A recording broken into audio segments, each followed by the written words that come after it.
नमस्ते दोस्तों, मैं आपका स्वागत करता हूं। आज आपके लिए एक नया वीडियो लाया हो जिसमें हृदय को स्वस्थ रखने का उपाय बताया जाएगा। यानी अगर आपको अपना हृदय स्वस्थ रखना है तो क्या किया जाए। आपको हृदय की कोई रोग है, आपको कुछ कोलेस्ट्रॉल बढ़ा हुआ है या फिर हार्ट अटैक जैसी बीमारी आपको हो चुकी है, हार्ट अटैक आ चुका है, तो आप इस वीडियो को देखें, आपको अच्छा लगेगा। ठीक है, तो वीडियो शुरू करते हैं। लेकिन वीडियो शुरू करने से पहले एक बार लाइक शेयर कमेंट कर लीजिएगा दोस्तों। इसको तो देखते हैं। आज तक ऐसे तरीकों को जानने का प्रयास किया जाता है जिससे हृदय रोग पैदा ही नहीं हो। यानी हम लोग ऐसे प्रयास जानना चाहते हैं जिससे हृदय रोग पैदा ही ना हो। तो यदि पैदा भी हो जाए तो दोबारा ना हो। यानी अगर पैदा भी हो जाए हृदय रोग तो दोबारा नहीं हो और व्यक्ति लंबी जिंदगी आराम से जी सके। और अगर आदमी को हृदय रोग नहीं होगा तो वह लंबी जिंदगी आराम से जी सकेगा। हृदय रोग से बचाव के लिए ये तरीके हैं जो मैं आप बताना चाह रहा हूँ। पहला है शारीरिक श्रम करना चाहिए, शारीरिक व्यायाम करना चाहिए, उचित भोजन करना चाहिए, नशीले पदार्थों से बचना चाहिए। यानी आपको अगर हृदय स्वस्थ रखते हैं तो नशीले पदार्थ से बच के रहना है, उचित भोजन करना है, शारीरिक व्यायाम भी रोज करना है और शारीरिक श्रम भी करना है। उच्च रक्त जिनको उच्च हाई ब्लड प्रेशर है उनको रक्तचाप को नियंत्रण में रखना है, मालिश करना है, योगासन करना है, प्राणायाम करना है, व चीनी व नमक का प्रयोग कम करना है, चिंता मुक्त रहना है, मेडिटेशन करना है, सांस लेने के तरीके में अनुलोम विलोम कर लीजिए और सांस लिए अच्छी तरीके से, भ्रमण और जॉगिंग करना है, मनोरंजन भी करना है, कम औषधि का सेवन करना है, यानी औषधि का सेवन भी कम करना है, और चाय और कॉफ़ी भी कम पीना है, यानी उससे भी बचना है और अन्य सावधानी भी रखना है। अब देखते हैं शारीरिक श्रम। हृदय को स्वस्थ रखने के लिए शारीरिक श्रम अत्यंत आवश्यक है। अगर हमें हृदय को स्वस्थ रखना है तो हमें शारीरिक श्रम करना पड़ेगा। शारीरिक श्रम से रक्त का दौरा ठीक रहता है और दिल सही तरीके से काम करने का मौका मिलता है। यानी शारीरिक श्रम से क्या होता है दोस्तों, एक तो रक्त का दौरा ठीक रहता है और दिल सही तरीके से काम करने का मौका मिलता है। और शारीरिक श्रम करते हैं उससे दिल को मौका मिलता है। शारीरिक श्रम में रक्त वाहिनियों व वसा और कोलेस्ट्रॉल का जमाव नहीं होता है। यानी क्या होता है, शारीरिक श्रम से जो क्या होता है, हमारे शरीर में जो फैट्स होते हैं एक तो वो जमा नहीं हो पाते हैं और रक्त वाहिनियों में वसा भी नहीं, कोलेस्ट्रॉल भी नहीं जम पाता है। तो रक्त वाहिना और शारीरिक श्रम करने से रक्त वाहिना लचीली बनी रहती है। अगर आपको रक्त वाहिना लचीली रखनी है तो शारीरिक श्रम कीजिए। निठल्ला रहना, कोई शक्ति का काम ना करना, यानी निठल्ला नहीं रहना है और कोई शक्ति काम ना करना, अधिक खाना आदि शरीर के दुश्मन है। यानी जो कोई काम नहीं करता वो भी एक दुश्मन है। निठल्ला बैठना भी दुश्मन है और अधिक खाना भी दुश्मन है, तो इससे बच के रहना है। शारीरिक श्रम के लिए आप निम्नलिखित कार्य कर सकते हैं। यानी अब मैं आपको बताऊंगा कि शारीरिक श्रम के लिए हम क्या क्या कार्य कर सकते हैं। प्रातःकाल उठकर दांत साफ करिए, यानी सुबह उठ के दांत साफ कर लेना है, फिर शौच कर लेना है, निर्वित होकर खुली हवा में घूमने जाएं। यानी सुबह उठ के ब्रश करके शौच करके खुली हवा में घूमने रोज जाएं। घूमने में यानी 2 से 3 किलोमीटर होना चाहिए और रोज सुबह है ना 2 से 3 किलोमीटर घूमना चाहिए। शुरुआत में धीरे धीरे और बाद में भ्रमण की गति तीव्र कर देनी चाहिए। यानी शुरुआत में धीरे धीरे हमें भ्रमण करना चाहिए, उसके बाद उसकी गति तेज कर देनी चाहिए। यदि आप किसी ऑफिस में काम कर रहे हैं, यानी अगर आप जॉब करते हैं, किसी ऑफिस में काम करते हैं, तो अच्छा होगा कि एक बस स्टॉप आप उसके लिए कहीं जाते हैं तो आप उतरने से, यानी मेरे को ऑफिस जाना है तो उससे पहले यानी जिस बस स्टॉप पे मैं उतरता हूँ उससे पहले एक बस स्टॉप पे उतर जाएं और ऑफिस पैदल चलने की आदत, ऑफिस जाने में रोज़ पैदल चलने की भी आदत डालें। यानी पैदल चलने की आदत आप डालिएगा अगर, तो आपका हृदय स्वस्थ रहेगा। स्वस्थ रखने का उपाय है पैदल चलिए, दिन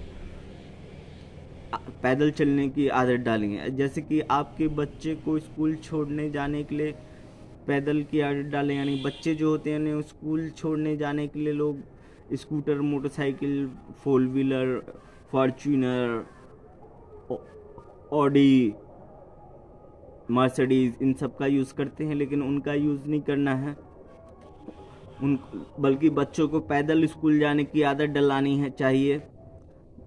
बाजार से घर का सामान खरीदने के लिए साइकिल या पैदल की आदत डालनी चाहिए। यानी आप बाजार जाते हैं तो उसके लिए आपको साइकिल की ज़रूरत नहीं है, साइकिल की ज़रूरत हो या फिर पैदल जिससे शारीरिक श्रम हो वो करना है, यानी ऐसी आदत डालना है। अब रोज़ाना व्यायाम और योगासन करने की अभी आदत डालें, और आप रोज़ है ना योगासन और व्यायाम करने की आदत डालिए। इन सब का विवरण इस प्रकार मैं आगे बताऊंगा, देखिएगा इस वीडियो में। शारीरिक श्रम। शारीरिक श्रम क्या होता है? शारीरिक श्रम से मांसपेशियां लचीली और शक्तिशाली बनती है। हम जो शारीरिक श्रम करते हैं उससे हमारी मांसपेशियां लचीली और शक्तिशाली बनती है, तो ये बहुत अच्छा काम है। इससे हृदय को भी बहुत फ़ायदा होता है। शारीरिक श्रम से रक्त नलिकाओं में रक्त का संचार ठीक रहता है। जिनके रक्त नलिकाओं में रक्त का संचार नसों में ठीक नहीं रहता है, उनको अगर शारीरिक श्रम करेंगे तो उनका रक्त नलियों में संचार ठीक रहता है। ठीक है दोस्तों। शारीरिक श्रम से वाहिनियों में वसा का जमाव नहीं होता, और शारीरिक श्रम से क्या होता है, हमारे जो रक्त वाहिनी होती है, नसें होती है, उसमें कोलेस्ट्रॉल नहीं जम जाता है। अगर वही कोलेस्ट्रॉल जमते जमते वो नसों की छेद बंद कर देते हैं तो उससे खून का आना जाना रुक जाता है, कम हो जाता है। तो उससे भी हृदय की बीमारी हो जाती है। तो शारीरिक श्रम से शरीर को खूब ऑक्सीजन मिलता है, और हम जो शारीरिक श्रम करते हैं तब हमें ऑक्सीजन बहुत मिलता है। इससे हृदय स्वस्थ रहता है, और इससे क्या होता है, हमारा हृदय स्वस्थ रहता है। दोस्तों, श्रम करने वाले लोगों को दिल का दौरा पड़ने की संभावना नगण्य होती है। यानी जो श्रम करते हैं उनको दिल का दौरा पड़ना बहुत मुश्किल है। अगर आप श्रम करिएगा तो आपको दिल का दौरा कभी नहीं पड़ेगा। तो इसके लिए आपको शारीरिक श्रम से आपका हृदय स्वस्थ रहेगा। ठीक है। श्रम करने वाले लोगों को दिल का दौरा पड़ने की संभावना कम होती है, ठीक, नगण्य होती है। ठीक है दोस्तों। शारीरिक श्रम के कारण मोटापा नहीं बढ़ता और व्यक्ति फुर्तीला बना रहता है। यानी शारीरिक श्रम से एक तो क्या होता है, मोटापा नहीं बढ़ता है।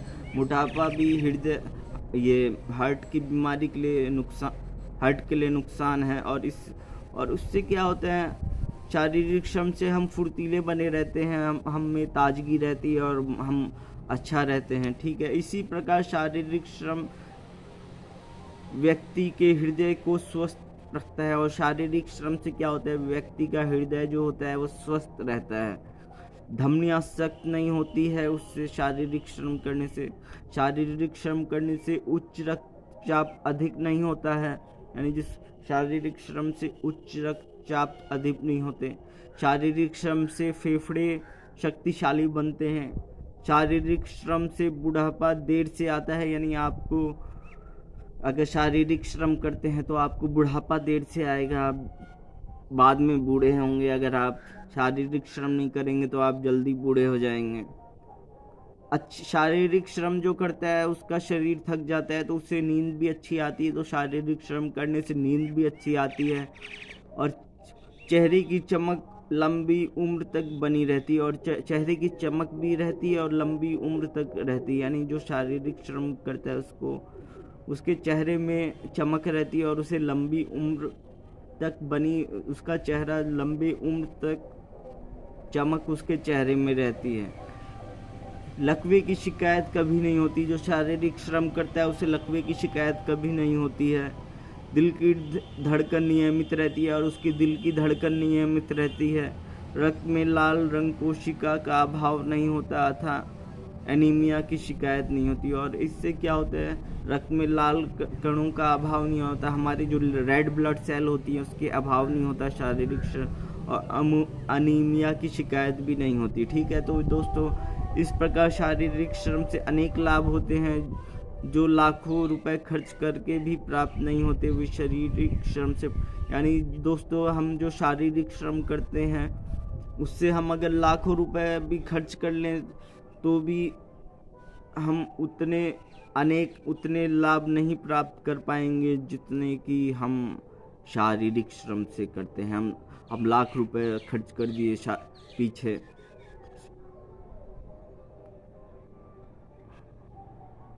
हम हृदय के लाभ के लिए लाखों रुपए खर्च कर दिए, फिर भी हमें उतना फ़ायदा नहीं होगा जितना कि शारीरिक श्रम से होता है। ठीक है, तो शारीरिक श्रम बता दिया, अब शारीरिक व्यायाम के बारे में देखते हैं।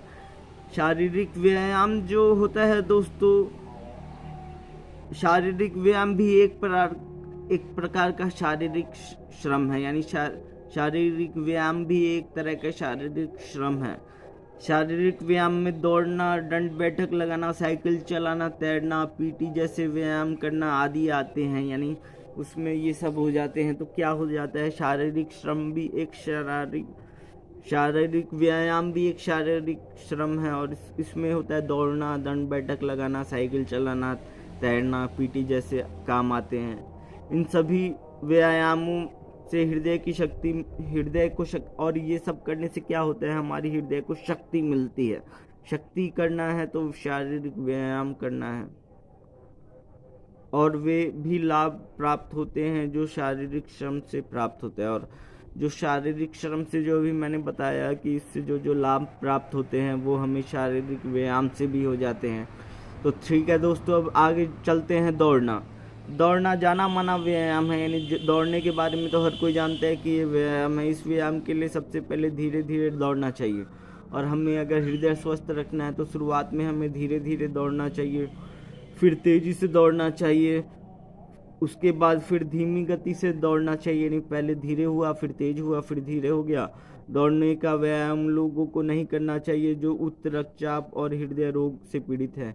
और दौड़ने वाला उन लोगों को नहीं करना चाहिए जिन्हें उच्च रक्तचाप की बीमारी है और जिन्हें हृदय रोग से पीड़ित हैं। यानी जिनको उच्च रक्तचाप है और हृदय रोग है उन्हें दौड़ना नहीं चाहिए। तो अब आगे बढ़ते हैं। दंड बैठक आगे है। दंड बैठक, तो दंड बैठक लगाना एक जाना माना व्यायाम है। और ये दंड बैठक लगाना जो मैं बताया कि ये दंड बैठक लगाने से भी हमारे शारीरिक व्यायाम होता है। तो ये एक जाना माना व्यायाम है। दंड लगाने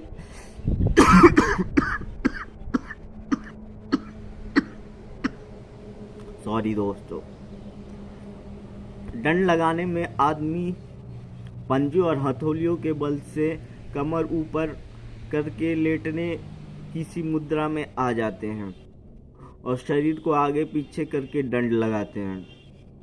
तो दोस्तों ऐसे दंड लगाया जाता है। बैठकर लगाने में वह बार बार बैठना और खड़ा होता है। इन व्यायामों के साथ पैर मजबूत होता है। यानी अगर इन हम दंड बैठक व्यायाम करेंगे तो हाथ पैर मजबूत हो जाएंगे। अगर हमें हाथ पांव मजबूत करना है और दिल को स्वस्थ रखना है तो दंड बैठक भी लगाना चाहिए। इससे रक्त संचार तेज होता है, उम्र लंबी होती है, हृदय शक्तिशाली बनता है। इससे क्या होता है कि रक्त संचार तेज हो जाता है, उम्र लंबी हो जाती है, हृदय शक्तिशाली हो जाता है। अब आगे देखते हैं साइकिल चलाना। यानी साइकिल चलाने के लिए भी मैंने बोला था कि ये एक योग व्यायाम है। तो देखते हैं साइकिल चलाने का फ़ायदा। साइकिल चलाना एक बहुत ही उत्तम व्यायाम है। और यह साइकिल चलाना एक उत्तम व्यायाम है। घरेलू कामों के लिए कम दूरी के लिए साइकिल का इस्तेमाल करना लाभदायक होता है। हमें घर से थोड़ा दूर जाना है तो उसमें हम साइकिल का यूज़ करेंगे तो वो लाभदायक होगा। ये नहीं कि हम मोटरसाइकिल ले लिए, स्कूटर ले लिए, स्कूटी ले लिए या फिर गाड़ी ले लिए, वैसी नहीं। हमें क्या करना है,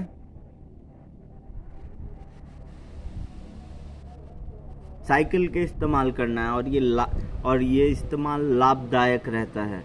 इससे रक्त संचार ठीक रहता है, हृदय मजबूत बनता है,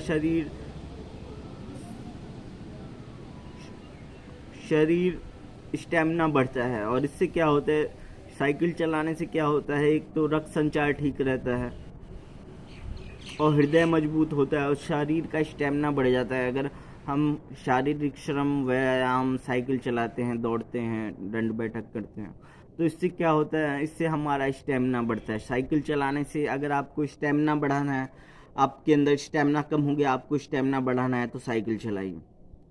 साइकिल उतनी ही देर तक चलाना चाहिए जितनी देर तक व्यक्ति को थकान ना हो, यानी साइकिल उतनी ही देर चलाएं जिससे थकान ना हो। वैसे 10 से 15 मिनट तक साइकिल चलाना बहुत अच्छा होता है, यानी 10 से 15 मिनट अगर रोज़ आप साइकिल चला लिए तो वो बहुत अच्छा होता है। यानी अब मैं आगे बढ़ता हूँ तैरने के बारे में कि तैरना भी यारो एक यानी बहुत ही अच्छा व्यायाम है। यानी दोस्तों, ये जो तैरना भी एक व्यायाम होता है। वैसे तो बहुत लोगों को तैरने नहीं आता, लेकिन जो तैरते हैं उनके लिए व्यायाम अच्छा है ये। तैरने से सारे शरीर का व्यायाम हो जाता है और तैरने से क्या होता है, सारे शरीर का व्यायाम हो जाता है। इससे मांसपेशियाँ लचीली हो जाती है। इससे क्या होता है, एक तो हमारी मांसपेशियाँ लचीली हो जाएगी, रक्त का बहाव बेहतर हो जाएगा, तैरने से शक्ति बढ़ती है। और जिसको शक्ति बढ़ाना है वो तैरिए, क्योंकि तैरने से शक्ति बढ़ती है। यदि आपको तैरना नहीं आता तो आप आसानी से तैरना सीख सकते हैं। यानी अगर आपको तैरना नहीं आता है ना, तो इससे आप आसानी से सीखते हैं। तैरने को व्यायाम का रूप दे तो यह हृदय रोगों को लाभदायक रहता है। तैरना इतना ही देर तक करें जब तक आप थक ना जाएं, और तैरना उतना ही चाहिए जब तक आप थक ना जाएं, यानी तैरने का भी व्यायाम है। अब पीटी जैसे व्यायाम के बारे, तैरना भी उतनी ही देर चाहिए जब तक आप थक ना जाएं, यानी थक जाएंगे तो आप तैरना बंद कर दीजिए। पीटी व्यायाम, अपने स्कूल में बच्चों को पीटी करते हुए देखा होगा। यानी आप स्कूल में जाते होंगे पहले, या फिर आपके बच्चे स्कूल जाते होंगे, आप किसी भी बच्चे को स्कूल में देखते हैं तो वो व्यायाम करते हैं। पीटी करना बहुत ही अच्छा व्यायाम है, और ये जो पीटी करते हैं यह एक बहुत अच्छा व्यायाम है, हल्का व्यायाम है, लेकिन फिर भी शरीर के लिए अत्यंत लाभदायक। और ये एक हल्का व्यायाम है, लेकिन ये शरीर के लिए अत्यंत लाभदायक है। यानी पीटी करना शरीर के लिए अत्यंत लाभदायक है। इस क्रिया में गर्दन को आगे पीछे, ऊपर नीचे, दाएं बाएं मोड़ने से लाभ होता है। यानी सीधे खड़े होकर बार बार आगे तथा पीछे की ओर झुकना हृदय के लिए लाभदायक है। सीधा खड़ा होकर आगे पीछे झुक रहे हैं तो ये शरीर के लिए बहुत लाभदायक है। दोस्तों, अगर ये वीडियो अच्छी लग रही है तो इस वीडियो को लाइक, शेयर, कमेंट करिएगा। और आगे देखते हैं। दोनों हाथों और पैरों को आगे पीछे, दाएं बाएं कूदने की मुद्रा में चलना हृदय और शरीर को शक्ति देता है। ठीक है। तो घुटनों को ऊपर उठाना, नीचे ले जाना, पंजों के बल खड़ा होना आदि हृदय के लिए उत्तम व्यायाम है। यानी अगर हमें हृदय के लिए उत्तम व्यायाम करना है तो हमें पंजे पे खड़ा होना चाहिए, घुटने को ऊपर उठाना चाहिए, नीचे ले जाना चाहिए।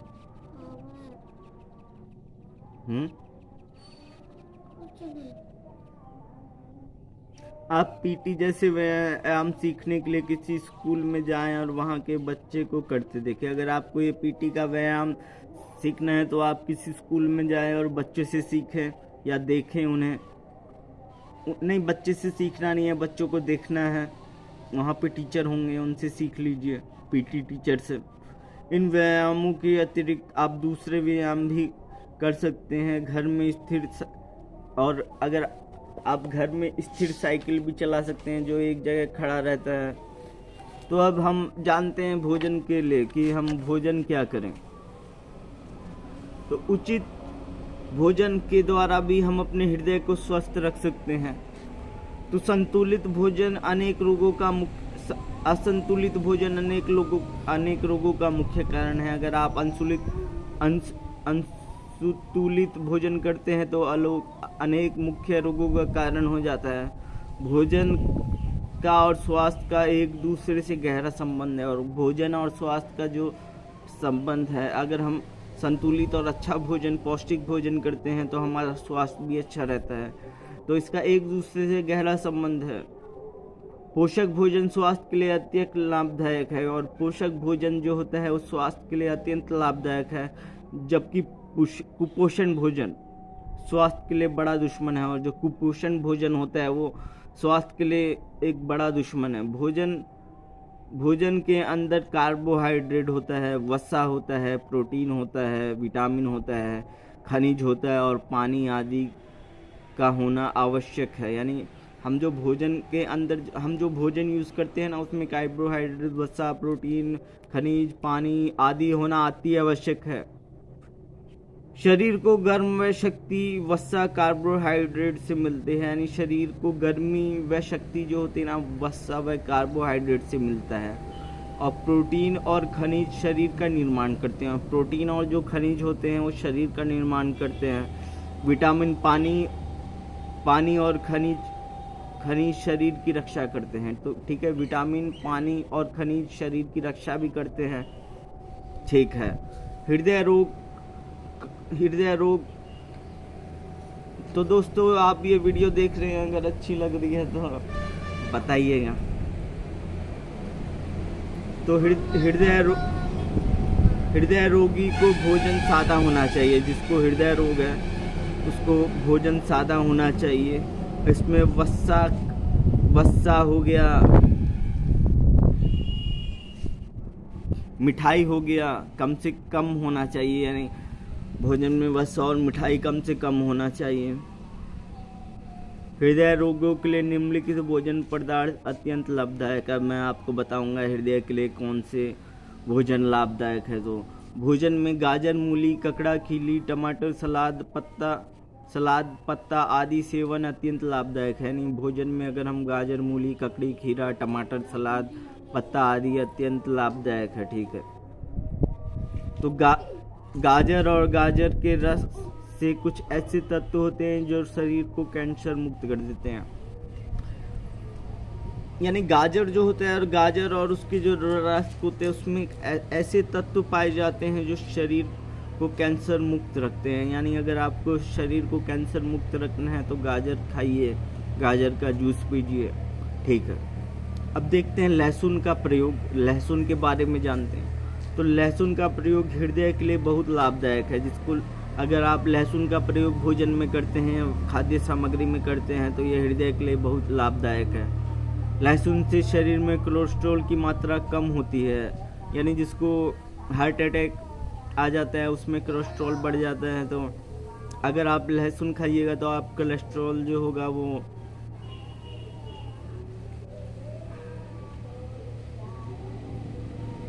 तो कोलेस्ट्रॉल से क्या होता है शरीर में, नहीं है, लहसुन से क्या होता है शरीर में कोलेस्ट्रॉल की मात्रा कम रहती है और रक्त वाहिनी में रक्त के थक्के नहीं बनते हैं। और इससे क्या होता है, रक्त के थक्के नहीं बनते हैं। भोजन में अंकुरित बीजों और सब्जियों का मिला जुला सलाद होना चाहिए। यानी भोजन में हमें क्या लेना चाहिए, अंकुरित बीज होना चाहिए, बीजों और सब्जियों का मिला जुला सलाद होना चाहिए। यानी सब इसमें यानी अंकुरित चीज़ों का भी सलाद होना चाहिए। ठीक है। इससे शरीर को भरपूर विटामिन और खनिज प्राप्त होते हैं। यानी जो अंकुरित जो हम भोजन करते हैं उससे हमें विटामिन और खनिज प्राप्त होते हैं, तो हमें करना चाहिए। क्रीम निकाला हुआ दूध, यानी जिस दूध का क्रीम निकाल देते हैं,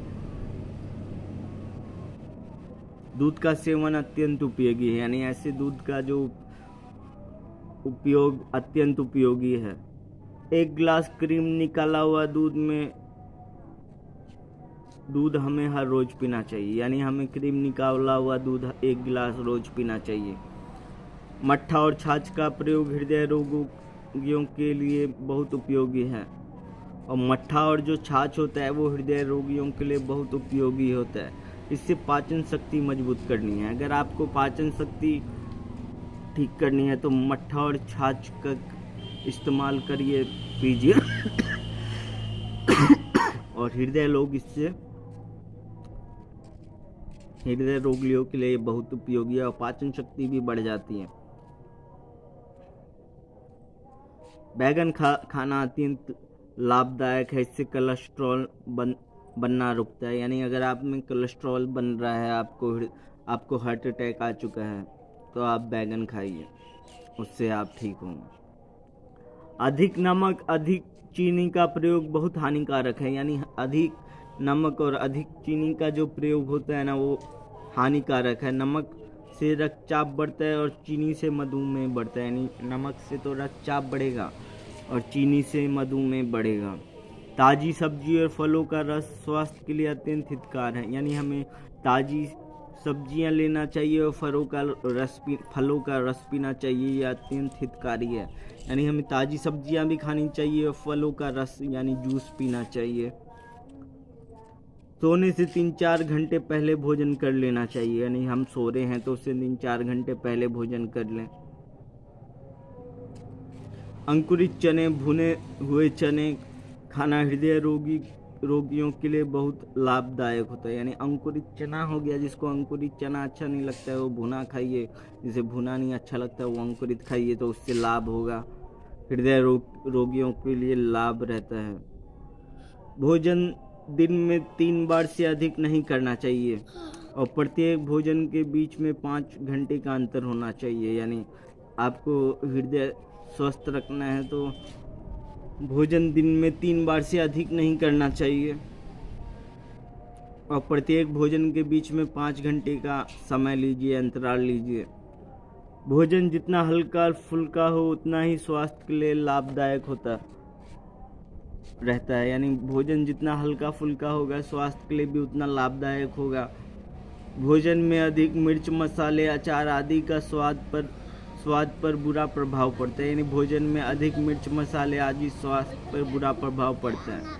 इसके सेवन से पाचन शक्ति खराब होती है। यानी भोजन में हम मिर्च, मसाले, अचार से स्वास्थ्य पर बुरा प्रभाव पड़ता है और हमारी पाचन शक्ति खराब हो जाती है। यानी इससे ये बात है। पानी का अधिक इस्तेमाल पेट और गुर्दों के लिए ठीक रखता है। यानी पानी का इस्तेमाल करेंगे ना तो गुर्दे ठीक रहते हैं। पानी एक शक्तिशाली एंटी एसिड है। उत्तेजना, क्रोध और पानी एक शक्तिशाली एंटी एसिड, ठीक है। उत्तेजना, क्रोध और चिंता के समय भोजन नहीं करना चाहिए। यानी आपको उत्तेजना है, चिंता है और क्रोध है तो भोजन नहीं करिए। जब आप शांत हो जाइएगा क्रोध से तब भोजन करिए। इससे गैस बनता है, यानी ये स्वास्थ्य के लिए हानिकारक है। यानी अगर हम भोजन के समय क्रोध, चिंता और उत्तेजना रहेगा तो उससे क्या होगा, हानिकारक होगा स्वास्थ्य के लिए। इससे गैस बन जाएगा। तली हुई वस्तु तथा घी, तेल, मक्खन आदि का प्रयोग कम से कम करना चाहिए। यानी तली हुई चीज़ें, घी, मक्खन आदि का प्रयोग कम लेना चाहिए, कम खाना चाहिए। भोजन ताज़ा होना चाहिए। बासी भोजन स्वास्थ्य के लिए अहितकार है। यानी भोजन ताज़ा होना चाहिए और बासी भोजन अच्छा नहीं है स्वास्थ्य के लिए। रेशेदार भोजन करना पाचन के लिए अच्छा है और रेशेदार जो भोजन होता है वो पाचन के लिए अच्छा होता है। इसलिए भोजन पदार्थ में रेशे वाले पदार्थ अधिक से अधिक लेना चाहिए, ठीक है। लौकी, तोरई, पालक, बथुआ, मेथी आदि कम कैलोरी होता है। इसका उपयोग हृदय के रोगियों के लिए लाभदायक रहता है। यानी क्या होता है, लौकी हो गई, तोरई हो गई, परवल हो गया,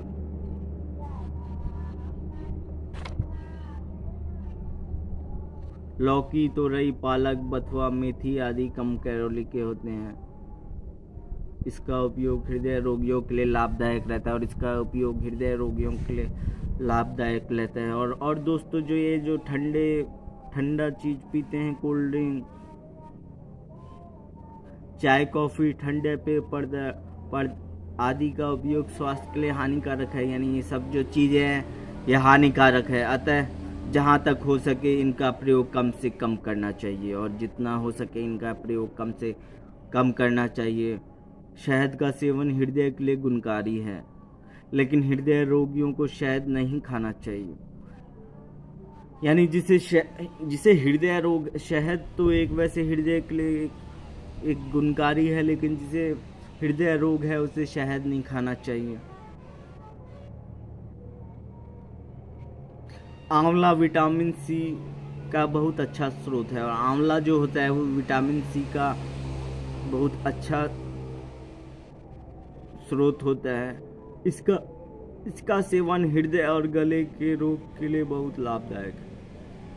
यानी जिसे हृदय का रोग है और हृदय और गले का रोग है उसके लिए ये लाभदायक है। अब देखते हैं, दही के सेवन से रक्त में कोलेस्ट्रॉल की मात्रा कम हो जाती है, इसलिए हृदय रोगियों को दही का सेवन अधिक करना चाहिए। यानी दोस्तों जो हृदय रोगी होते हैं उनको दही का सेवन से रक्त की कोलेस्ट्रॉल की मात्रा कम हो जाती है। यानी आपको कोलेस्ट्रॉल की मात्रा कम करनी है तो दही का सेवन करिए। इसलिए हृदय रोगी को दही का सेवन करना चाहिए। तो दोस्तों ये सब चीज़ें जो मैंने बताई, इस वीडियो को आप बार बार देखिए। इन बातों को अपने जीवन में प्रयोग में लाने से शरीर स्वस्थ रहता है तथा हृदय लगभग सभी रोगों से मुक्त होता है। यानी आपको जो मैं बताया इन सब से क्या होगा, एक तो आपका शरीर स्वस्थ रहता है तथा हृदय लगभग सभी रोगों से मुक्त रहेगा।